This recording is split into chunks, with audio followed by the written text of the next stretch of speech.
Hello everyone, and welcome to another Stamp Create Repeat with me, Koren Wiskman. I'm playing with the new Drink If You Dare die set by Your Next Stamp and another couple things. I'm going to be creating a dark background. I do end up changing this in the final photos, but you'll see why. You'll be able to tell why. I cut it from the Your Next Stamp stitched rectangle die. And now I'm going to take my Your Next Stamp die snips and take apart these really fun potion looking bottles. They're really neat. There's all kinds of dies. Making a card? I'm making a card. Can I make a card with you? Yes. Can I show you how you make that card? No, I have to show you how to make a card. Okay. I can be your assistant too. You can be my assistant? Yeah. That's such a good idea. Keep going. Push. Hard. Hard. Do it! Do it! There you go. If you want to see more fun with Dexter, you can go to my personal YouTube channel. I'm uploading a fun video there as well. So I've die cut all of these bottles out of several different types of cardstock. I'm going to try to go through them with you. The background is Smoky Shadow by Papertrey ink, and the orange is Papertrey ink Orange Zest, and the white from the Spiderweb, that's Papertrey ink Vellum, but in the linen variety. So it's really cool looking for spider webs and creepy things like that. And I used some Lawn Fawn black licorice cardstock and some Tonic black glitter cardstock. That is like what is making my spill. I add a little something with the glitter paper. So now I'm taking the Your Next Stamp School Days 6x6 paper pad, and I'm taking this notebook looking or ledger pad looking paper, and we're going to do the sentiment on that paper. So I'm cutting a rectangle just because I don't need it to be as 6x6 as it was. And I'm fitting it inside my mini Misty and taking the Happy Halloween from the Your Next Stamp Halloween Pumpkins stamp set. This sentiment is gorgeous. The video doesn't do it justice. Please check out the photos that I've included on my blog post over at KorenWiskman.com. This sentiment has little tiny stars and dots, and it just looks so magical. I loved it for this card.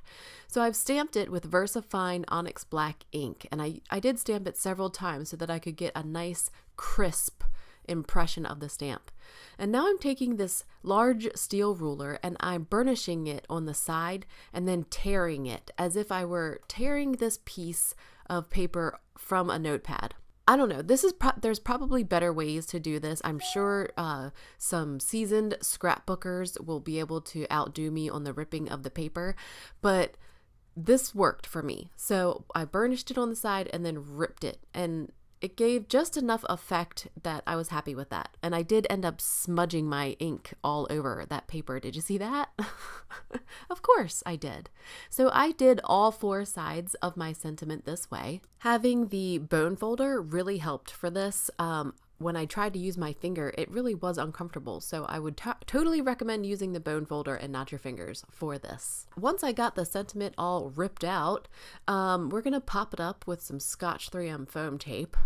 Now, you will see in the final photos that I end up redoing that background piece. I remade the card very similar to what you're seeing on screen, but I did add an embossed brick background from MFT, and that just made it a little bit more better. It made it more better with the texture. I'm adding some scrapbook.com double-sided adhesive to a piece of black craft foam to pop up that background piece that I end up redoing in the end. And then I'm popping up this piece of notebook paper with the Scotch 3M foam tape. Hey, where's all my stuff? I can never find anything when I need it. It's so frustrating sometimes. Anyway, popping that sentiment up almost like a shelf for my bottles to sit on. I'm using the Fawn glue tube liquid adhesive to adhere that bottle all the way to the background. I have used die cuts with a view cork, like paper pack, to cut out the cork tops, and they're self-adhesive, so they stick on really nicely. And then I'm using the foam tape, little strips of foam tape, 1 to 2 layers depending on which bottle, to pop up the rest. At this point, I knew that the background needed to be redone, but I figured I would just finish everything else. You guys have seen me emboss before. You'll see me emboss again in the future. But I knew at this point, the background, I really needed something more back there to add some interest and some texture to the card. So the white elements of this card are cut from Papertrey Ink's white linen vellum, and it is a really neat vellum cardstock. You should check that out. This is Stampin' Up! Halloween twine. I'm sure I don't know if it's available this year, but I'm using a glue dot and some of that orange and black Halloween twine and a spider from the Your Next Stamp Happy Haunting die set, and I'm just going to tuck that piece of twine behind there with a glue dot and cut off the excess with my scissors. So I'm scoring the Simon Says Stamp Fog card base, and I really like how it turned out besides the background, of course. I did add also some clothespins to each side of the sentiment. So I hope you enjoyed this video. Please follow Your Next Stamp. Follow me on social media. We would love to interact with you more. And until next time.